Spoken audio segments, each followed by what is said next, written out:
Hello, everyone, and welcome to this week's episode of the Disney Dining Show. I'm Craig Williams. I'm here with Ryno Clavin, and this week we are going to do a little bit of dining at Disney Springs. Before we get to that, I want to remind you this is brought to you by Dreams Unlimited Travel. If you like our content and you want to support us, please consider booking a vacation through Dreams Unlimited Travel. It costs you no extra money, and you get the support of one of the awesome Dreams Unlimited Travel agents. So head over to dreamsunlimitedtravel.com today for a free, no obligation quote. Now, we had to come over to D-Luxe Burger to try out their specialty burger of the season right now. It was something that I was going to pass over on, but Ryno kind of wanted to do it, and then when it came up on a Tuesday DIS Unplugged show, we got a bunch of requests to come out here and actually try it, so that's why we're here. And you know what? You can't get a burger without some ice cream, so rather than getting a milkshake here from D-Luxe Burger, which they do have, and they're usually fun, but rather than do that, I think we're going to make our way a little bit further down the way here, and we're going to have some salt and straw after we're done with our D-Luxe Burger. But what is this specialty burger that is so intriguing that it actually got us here to try it? Well, it is the French onion soup burger. 2 pressed signature blend patties with French onion ragu, Gruyere French onion dip on a herb Parmesan Parker house roll. And this burger is $13.49. As we've told you about the many times over the years that we've eaten at D-Luxe Burger, of course, if you want French fries, they are going to be like an additional $4.50, I believe. For the small one, there is a large size if you want to share as a family. And it's a la carte pricing when it comes to that. So if you get a burger and fries and a drink, you're looking at a $22 meal here at D-Luxe Burger. But usually it does not disappoint. And I will say, just looking at this French onion burger, boy, was I wrong about something. I was kind of getting over all the specialty burgers at D-Luxe Burger. Just felt like it was the same, not the same thing over and over, but it just felt like I was coming here too much for it. This one, though, looks delectable in every way, shape, and form. The Gruyere French onion dip, of course, is on the side. I should mention that. I know it sounds like it's part of the entire burger, but it is on the side. And the rest of it is just a big, messy mix of cheese and onions. And, I'm so excited for this thing. So I feel like I wouldn't be doing myself service if I didn't have it by itself for the first bite and then get the dip involved after. So here goes nothing with my first bite. After the first bite, I can already tell you, it does not need the dip. It might take it to the next level, but this may be officially the best specialty burger we've ever had at D-Luxe. I mean, it is essentially French onion soup on a burger, but it's not overly oniony at the same time, too. The cheese is doing a lot of the heavy lifting with the Gruyere, and then, of course, the Parmesan-crusted Parker house roll. That's where a ton of the flavor is coming from the Parmesan on that. Very, very decadent because of that, but it's also the most interesting bun they've had in a long time because of that. Like, it has that nice little crisp to it to kind of get over the mushiness of what is the rest of the burger. Very impressed with it. I'm hoping when I do the dip that it's not going to kind of erase that and that it'll still play together, and maybe just a little extra Gruyere flavor in there will make things better. And Ryno, I do apologize that my rogue cheese kind of fell in there. I couldn't do anything about it. It has a mind of its own. It goes where it wants to go. And I know where this wants to go. It wants to go in my mouth. I am excited. I think there is nothing more appetizing than when someone orders a French onion soup at dinner, and it comes with that little cheesy topping, and you watch somebody crack into it with the spoon. It always looks so good, but I never order it. So I just watch people eat them, and that's basically my history here right now. But I'm going to take a little bite. Look, there's a little crispy piece on the end here. I'm excited.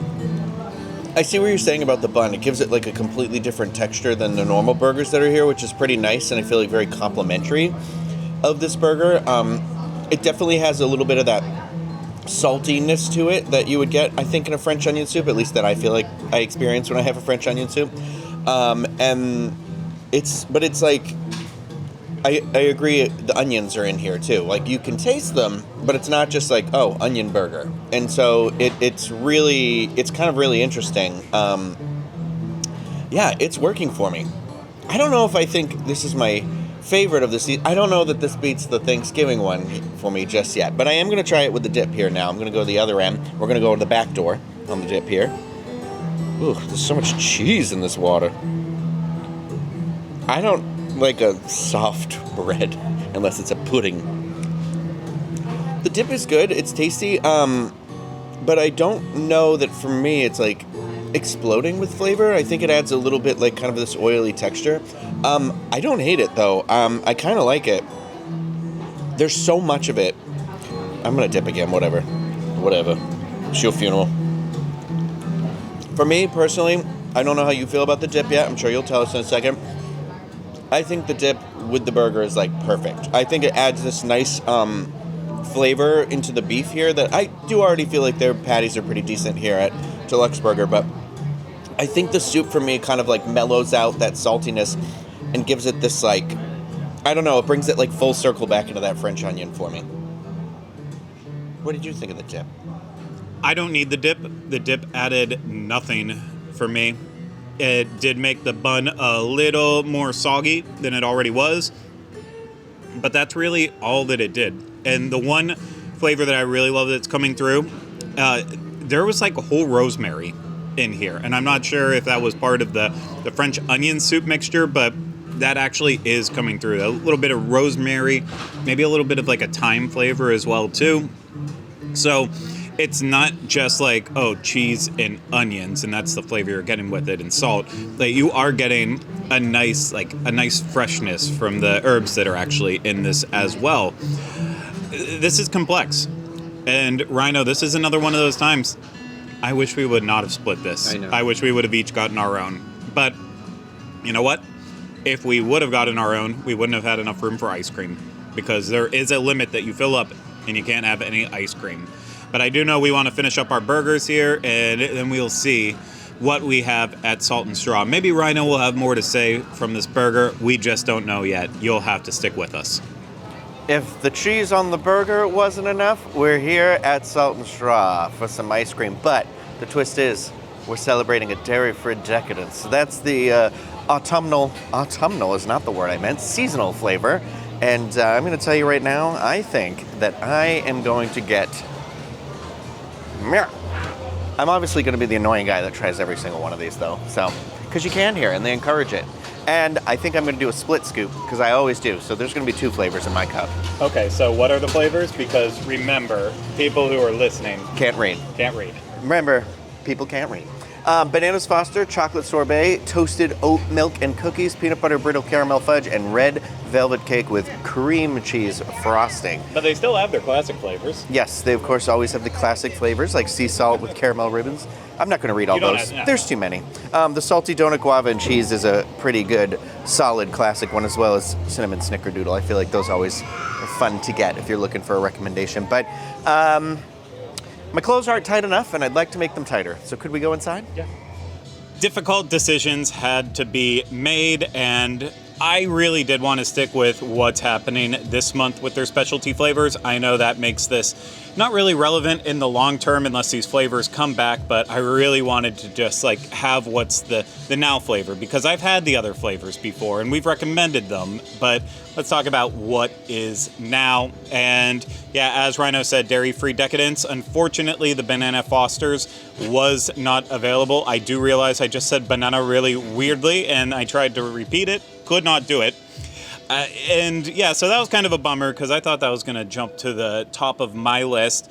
But I did sample all of them, and I did not care for the red velvet cake like Ryno did. I thought too much of the coconut ice cream came out in that. And the peanut brittle was fine, but it didn't really go with the combination that I wanted. And that ultimately was the chocolate sorbet mixed with the toasted oat milk and cookies. Because, of course, you can get just a single flavor. You can get, that's $6.95 for a single scoop of ice cream. A double scoop is $9.50. Kids is $5.75. Adults can order kids, too. Don't let them tell you you can't. You can. And if you want 2 flavors, you can get a split scoop for 50 cents on top of that. So like we like doing that here so that way, get a single scoop, but for 50 cents more, you get 2 flavors instead of 1. So the chocolate sorbet is dark cocoa powders mixed with rich chocolate to create a velvety ganache blended into a sorbet with a dash of flaky salt. The toasted oat milk and cookies is chocolate chip cookies dunked into a silky cinnamon spiked vanilla oat milk ice cream with hunks of ultra rich chocolate ganache. I felt like with mine, it was like chocolate on chocolate in a way with cinnamon added into it. And it seemed like the right combination. We'll see if it is. These 2 ice creams pair perfectly together. It is chocolate overload, but the chocolate sorbet, because of the flaky salt in there, it is just like, it's that chocolate salt combination that just balances off so well. And it's really salty. So, hey, I got salt. It's salt and straw. They should make that as a shirt. Maybe one day. I got salted. No. I got assaulted. I got assaulted and salt and straw. That we should not be joking about that. I apologize already. And then the oat milk and cookies. Oat milk, to me, oat milk always just tastes like oatmeal water, but I still drink it. I still enjoy it.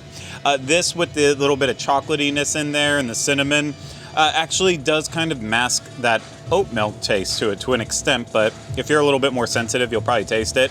These might be dairy-free flavors, but it does not mean I don't enjoy them like I would any ice cream. And there are some good ones at Salt and Straw. I love the coffee one. That's the Panther coffee. And of course, Ryno already mentioned the salty donut, the guava one. It's so good. You really can't go wrong at Salt and Straw. It's expensive. And every time I'm thinking about it, I'm like, no, I don't want to spend the money. And then I'm so happy that I did. It is just so good. So in a twist of events, I actually got one of the non-dairy free flavors only because sometimes you can go in there and they'll have like last chance scoops. And there were 2 flavors, and one of those was their, I believe it was Terramina Spiked Eggnog, which is the Rocks tequila. I could be saying it wrong, but Termana. It's pronounced Rock. No, Termana, yeah. So it's, they said it all burns off though, so it's safe for everybody to eat. And you know me, I love eggnog. So I was like, I panicked and I was like, I have to get the eggnog. And I didn't want to do like a double scoop for 4 flavors, but I tried all the flavors, and I gotta say the red velvet cake one was top notch. I'm getting that one next time, but I went with the peanut butter brittle caramel fudge for the limited edition flavors. And that is a creamy coconut vanilla ice cream drizzled with a house-made semi-sweet caramel fudge swirl, then flecked with shards of peanut butter brittle. This in the